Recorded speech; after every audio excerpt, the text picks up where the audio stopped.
one of my favorites to work with, one of my favorites to make me smarter about football, is back here on the Rich Eisen Show. I haven't spoken to him since the draft, and Move the Sticks might have to be changed for his Twitter handle.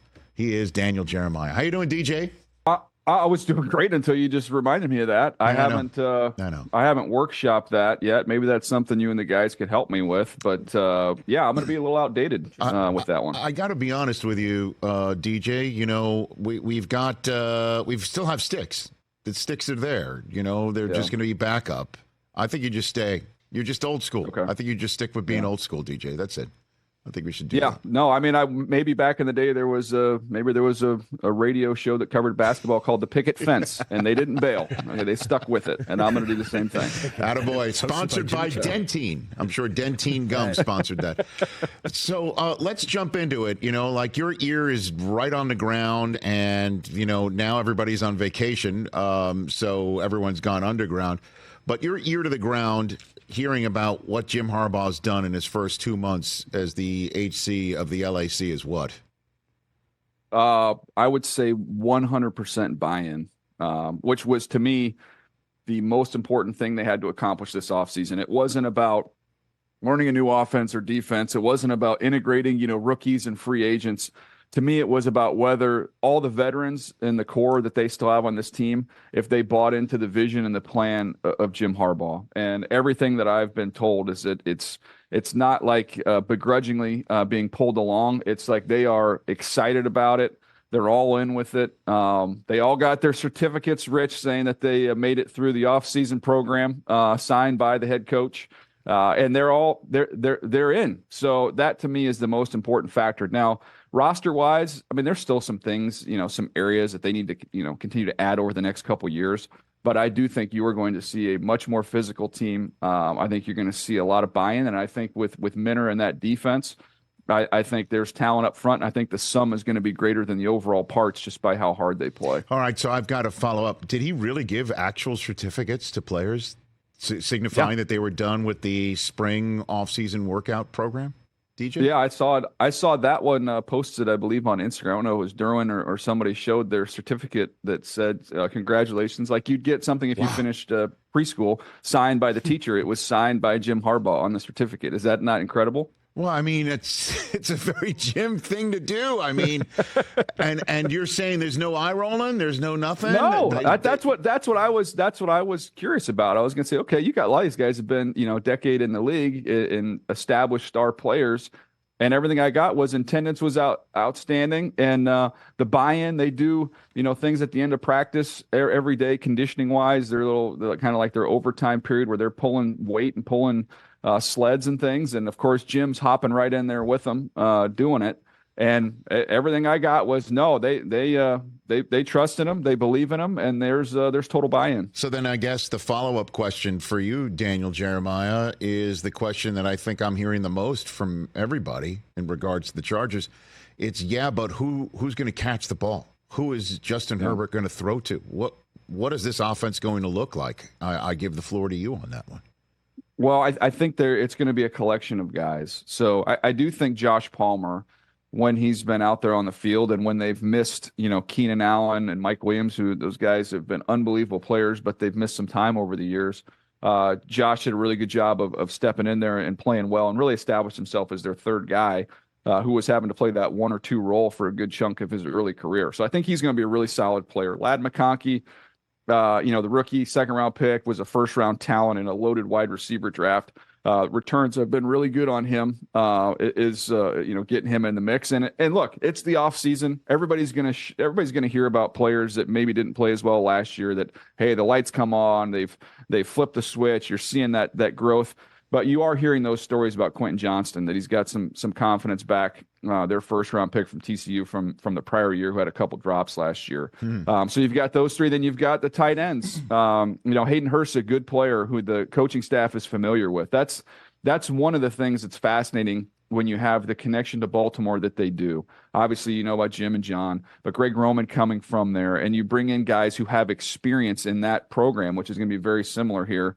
Hayden Hurst being one of those guys, obviously the backfield with Gus Edwards and J.K. Dobbins, that makes that adjustment a lot more smooth for those guys. Well, I've got Austin Eckler on Tuesday's program, DJ, and I know he recently said one of the reasons why he's no longer with the Chargers is that the Chargers want someone to carry the ball 300 times. I mean, and yeah. I don't know if he's exaggerating, if he really was told something similar, or he's just giving a glimpse of what they're going to do with Gus Edwards and J.K. Dobbins and the rest of that running back room.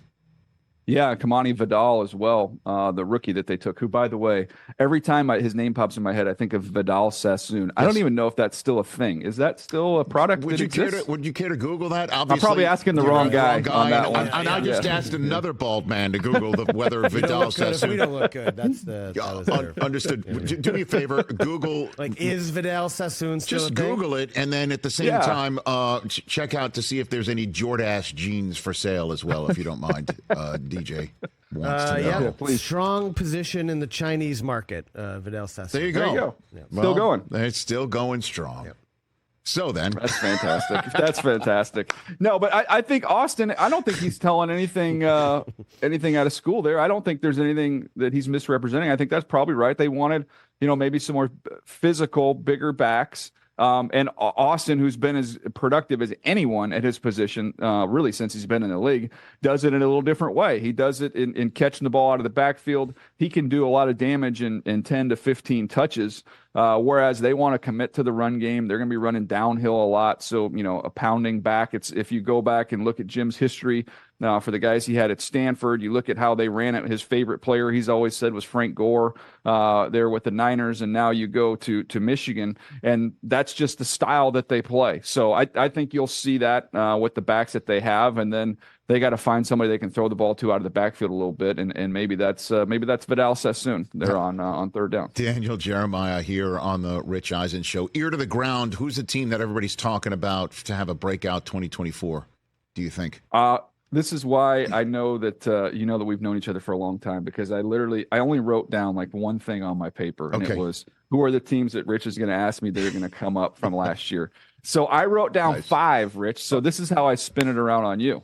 Okay. I got 5 teams, and then I'll see if maybe we could rank them 1 through 5. Who are you the most confident in that's going to take a big step up? These are 5 last place teams from last year. Okay, so since you've done this, I didn't know you were going to do this, although you said you kind of knew where I was going to go. I already know where you're going. I'm so predictable. Yeah. We've got a top 5 drop for you right here on the Rich Eisen Show, a makeshift, off-the-cuff, Omaha edition of Top 5. High five. 1, 2, 3, 4, 5. Rich's top 5. Daniel. Yeah, it's too late. Yeah, nice, didn't jump in soon enough. So close. Yeah, so close. So close to All right. nailing that one. Okay, so what do you got? You ready? All right. Go for it, yeah. Here we go. In no particular order, these are the 5, then we'll see if we can put them in order. Let's go Cincinnati. All right. Cincinnati, I'm writing these down. Yep. Chargers. Uh-huh. For a lot of the reasons we just mentioned. Yes. Washington, the Commanders. I told you, Chris. Told me I told you that this is a team that a lot of people think have a chance to break out this year. A lot of people are going to be wrong. He had them second to last in his powerless rankings. In June. I'm telling you, now. man. Okay. It's June. Okay. Chicago. Okay. Yep. And this is the last one that might surprise you. Arizona. Pew, pew, pew. Okay. So you want me to rank these in terms of where I'm where's your confidence meter at with that? Out of those teams in that bucket, who would you have the most confidence in that you're going to see a big leap? A big leap from. So you want me to start with the one I have most confidence in? Yeah. Okay. I'll do the Chargers. Jim was +7 in wins the last time he took over a team for the first time in the NFL. He was +7 with the Niners his first year. So I'll go there. Then I'll go Cincinnati. Although, is it technically breakout? They were last year as a team that was just missing their big toe, But I'll go then Chicago, Washington with Arizona last. I still need to see it with Arizona. I still need to see it. I wrote them down, Rich. This is interesting.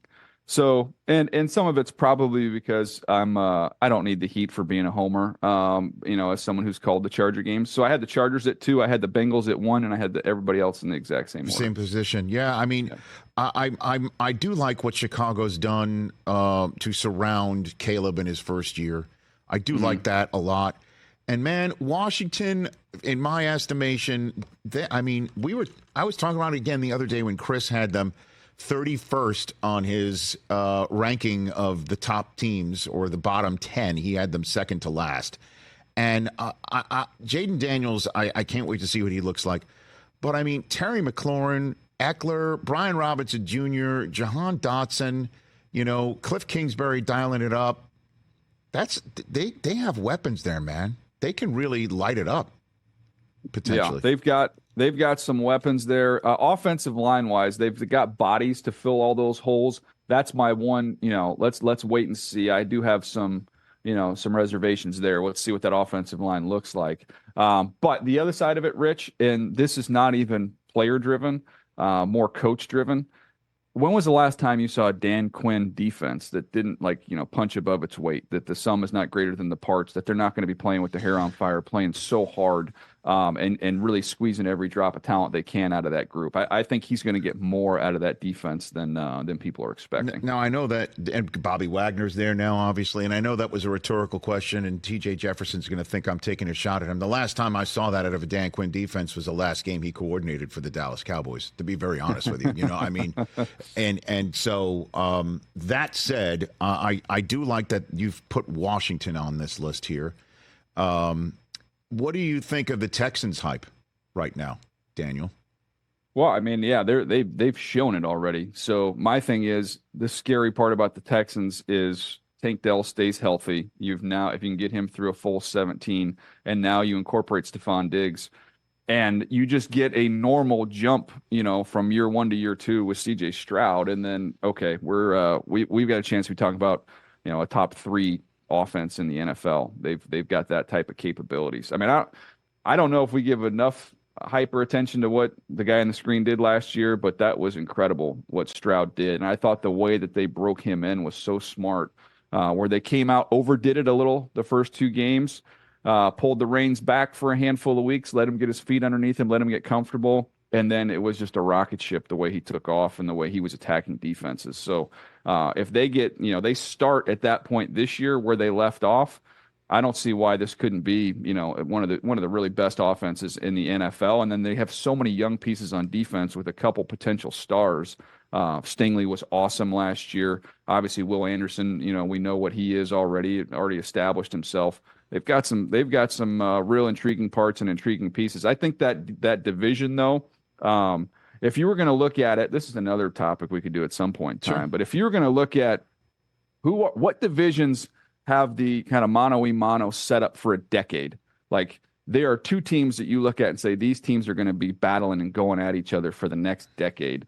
Until we see Anthony Richardson kind of establish himself, or Will Levis establish himself, it sure feels like, man, we are headed towards CJ Stroud and Trevor Lawrence duels for a very long time. Interesting. Let me think about this, because you can't go the NFC East. You could maybe go Jaden Daniels versus Jalen Hurts, but who else? Lamar. Well, I mean, I have the one out west. You got Mahomes, and you got Mahomes out here with Herbert. Correct. And obviously that's been lopsided thus far.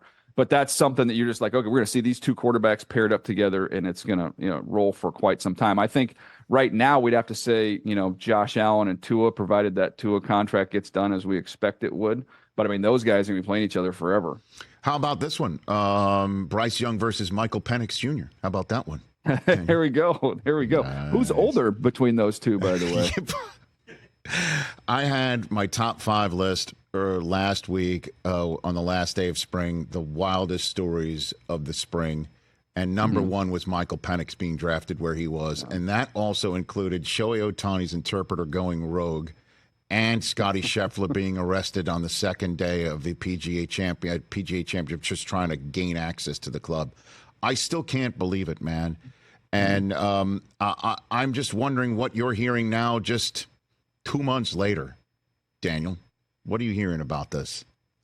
No, I mean, everything that I've, heard is just that, Kirk's going to be the guy, and they expect him to be the guy really for the next 2 years. And that they're kind of more playing the long game with Penix, which was, a lot of the pushback with the pick. It had nothing to do with Penix's talent. We all saw it, and you saw what he did last year at UW and how gifted he is as a thrower. And we've said he was ready to play. So that wasn't even almost more of the pushback than, okay, you just paid all this money to Kirk literally just mere months ago, and now you're jumping back into the quarterback pool with Penix. It was almost more so. It makes sense if this guy was 20 years old and you needed a couple years. If that would have been, J.J. McCarthy, you could have framed it differently.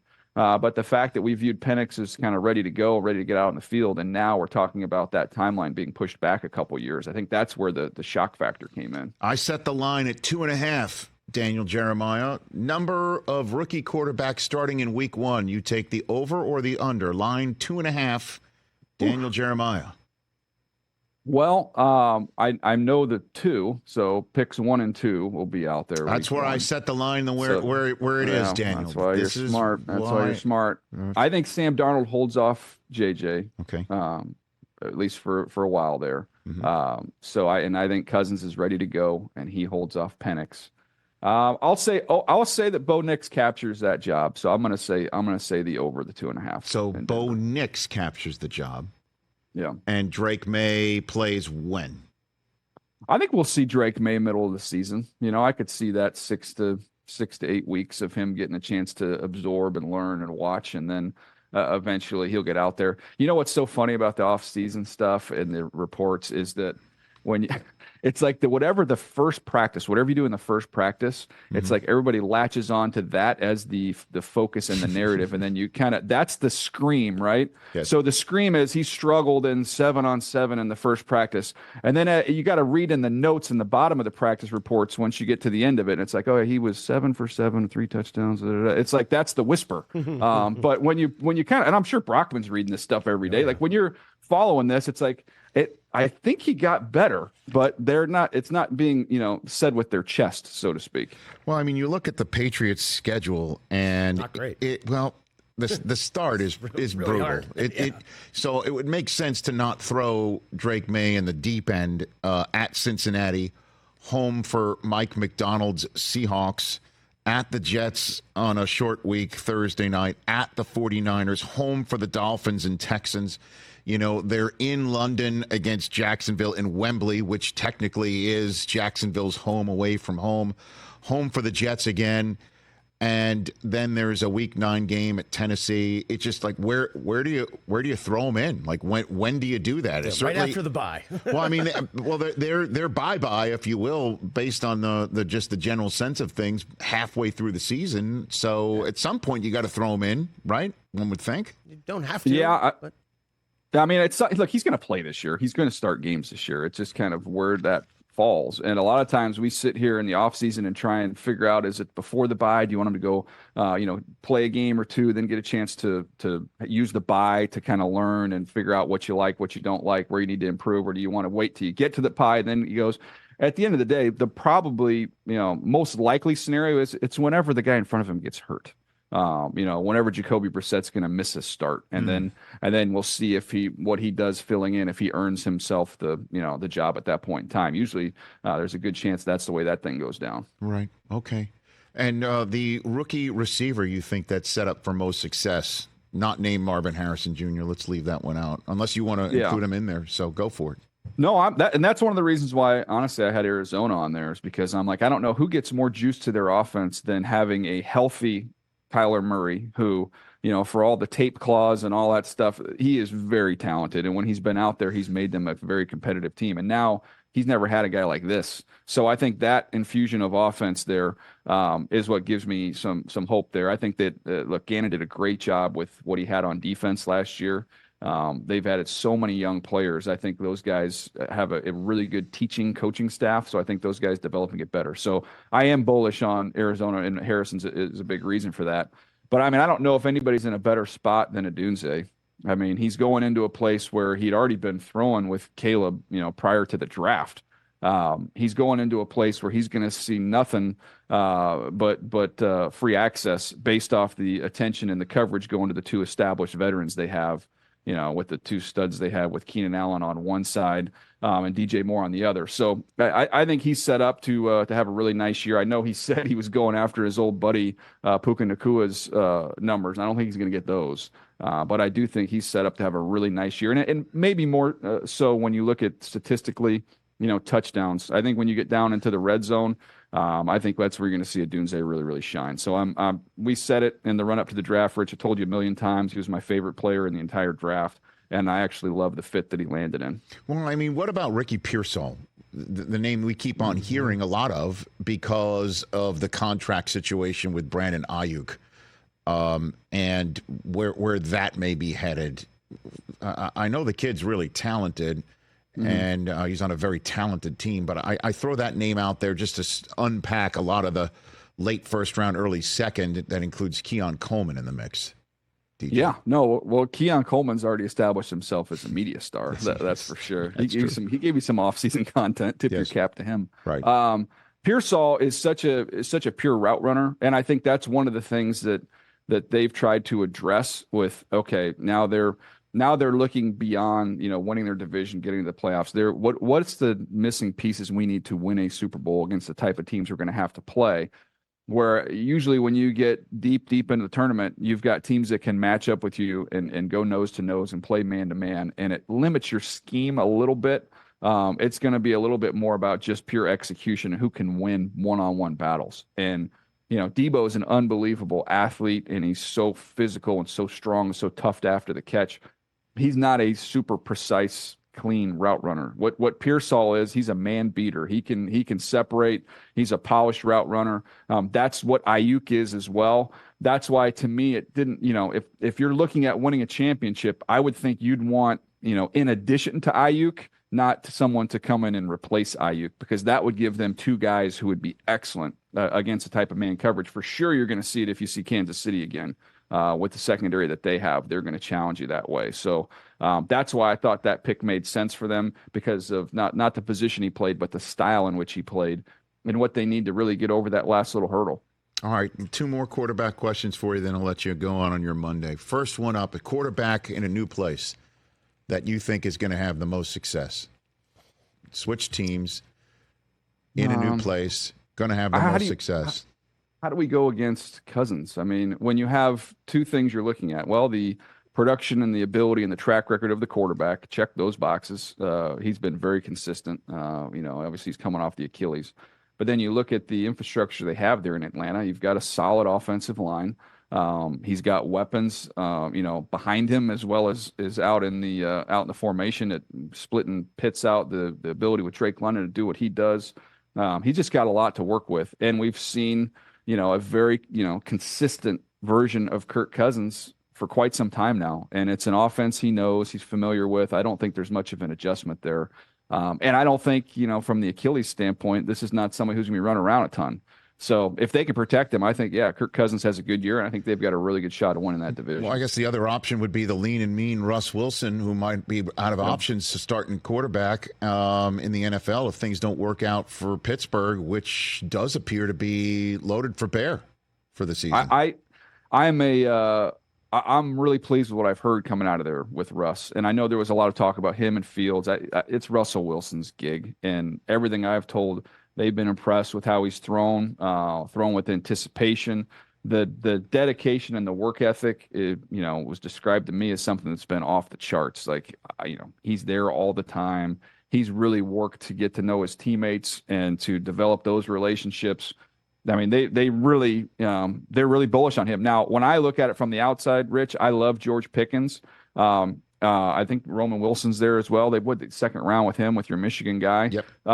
So to me, I think they're one receiver away from kind of getting the best out of Russ from the passing standpoint. But when you look at what they've done in the investment in the offensive line and what they can do to maul you in the run game, and what those two backs, I think we kind of see that formula. It's kind of set up for that young Seattle formula there for Russ. He's not the same Russ that he was, but I think he can go out there, protect the football, play efficiently. We know they're over 500. We start there. It's a Mike Tomlin coach team. But no, I think the Pittsburgh Steelers are a playoff team. And then last one, ear to the ground question involving quarterbacks is ear to the ground. Your thoughts and what you're hearing about the quarterback contract market as it currently stands, with Trevor Lawrence now having the same APY as Joe Burrow and Tua, Jordan Love next in line, Dak lurking out there. What's the general sense of the quarterback contract market that you're hearing? Well, everybody seems to believe around the league that the Tua thing gets done. That seems to be the one that they're most confident in. And I would say Dak is the one where people are most curious. So you get the confidence that Tua gets done. You got the curiosity of what the Cowboys are doing or will do with Dak. That's kind of the buzz that's out there. It's funny though, because you can you can read reports on these contracts as they come in, and then you can if you talk to 3 different agents and ask them which of these quarterbacks has the best contract, you'll get 3 different answers. Really? Everybody said, like, look, if you look at the Trevor contract, look at the payout within the first 3 years, Burrow's deal is still, is much better than his. There's a million different wins you can take from these contracts. So I always just kind of chuckle and go, we can all agree they're all doing okay. But they're all going to be able to make rent this month. No, I know that. But, and again, I know the cap goes up. But what it used to be, Daniel, when you got a first-round draft choice, you used to pay them generationally the most in the history of the franchise without seeing it down. Mm-hmm. Now you're basically seeing 3 years and just maybe even in case of Trevor Lawrence, 1 playoff win, right? I mean, like, that's the way you got to place your bets. Yeah, days. And I think you have to take all the information you have that we don't. And I know just from talking to people that are connected there in Jacksonville how beat up he was last year. So when you got somebody who's not able to practice, who's just willing his way out onto the field and trying to help in any way that he can, I think you got to factor some of that in. I think you also have to factor in, as you did numerous times on the show, during that rookie year, that was a tough one, to be in, that situation that he was in there and the turmoil that surrounded that. So I think you almost kind of throw that first year out. You've got to kind of look at this last year with a little bit of a skewed view because of the health situation, and go back to believing in 2 things, Rich. You believe in the talent that he has, and absolutely he has that. And then you believe in the makeup. And by all accounts, he checks both of those boxes. Now he's got to cut down on the turnovers. He's got to find a way to keep his body fresh and healthy through the season. But I think that's the calculated risk that you have to take. I feel the same way about you, Daniel. I believe in the makeup with you. I see it in person all the time, and the talent. I believe in both of those things, Daniel. Yeah. Well, that's very kind of you, Rich. By the way, I know you see Best Ad Ever there. I might be coming for that title. Did Brockman tell you about my travel adjustment? I did not. You should definitely do it right now. Was it? I think I saw it, a Western Conference final or an NBA Finals appearance. Yeah, this was Rich. This is a trip with my 16-year-old that we had planned because we've got the new college football game that's coming out on EA. It's a big deal, and so I know those people as you do from the Madden folks. So. They said, hey, come out here a little early, and we'll let you check out the game, show your son. I'm like, okay, I've got one of my best friends in Florida. We'll just do a little Florida trip. Unfortunately, we're delayed 2 hours coming out of San Diego. Mm-hmm. We are going to miss our connection in Dallas, and due to all the severe weather they had in Florida at that time, I wouldn't be able to get into Florida till later the evening, that following evening, which I was going to miss the whole EA experience. 30,000 feet up in the air. I'm seeing this flight information on my phone. Stuck in Dallas. Well, I do have my son who's at Baylor. He stayed there over the summer to work their football camps. Yes. I bought 4 tickets to Game 3 of the NBA Finals. Wow. In the air, I texted my son at Baylor. You only can buy 4. This is the suck of it. You can't just buy 3 tickets. So I have to get the 4th. So get the 4th. Tell him, hey, get your roommate, get in the car and start driving to Dallas. And he's like, what's going on? I'm like, just get in the car. So we land, get a hotel, get an Uber to the hotel, drop the bags, right back in the Uber to the stadium there an hour before tip, and took in Game 3, which I think was probably the best game of the finals this year. Wow. I'll tell you what. That is Father of the Year. That is Father of the Year. Yeah. It also, showing up on a college campus and blowing a lot of money to get the affection of your son and his roommate sounds like back to school. It sounds like you're the Thornton Mellon of the 21st century. I triple-lindied it. You triple-lindied right into Game 3 tickets, man. That's what it sounds like. Thanks for the Zoom, DJ. You're the best. I love chopping up ball with you. You take care of I yourself. appreciate that. And now these are going to need to be paid appearances for me to pay for those tickets. Ladies so I and appreciate gentlemen, it. happy to endeavor that conversation. Daniel Jeremiah right here on The Rich Eisen Show. Catch The Rich Eisen Show every single day on the Roku channel, 12 to 3 Eastern, for free.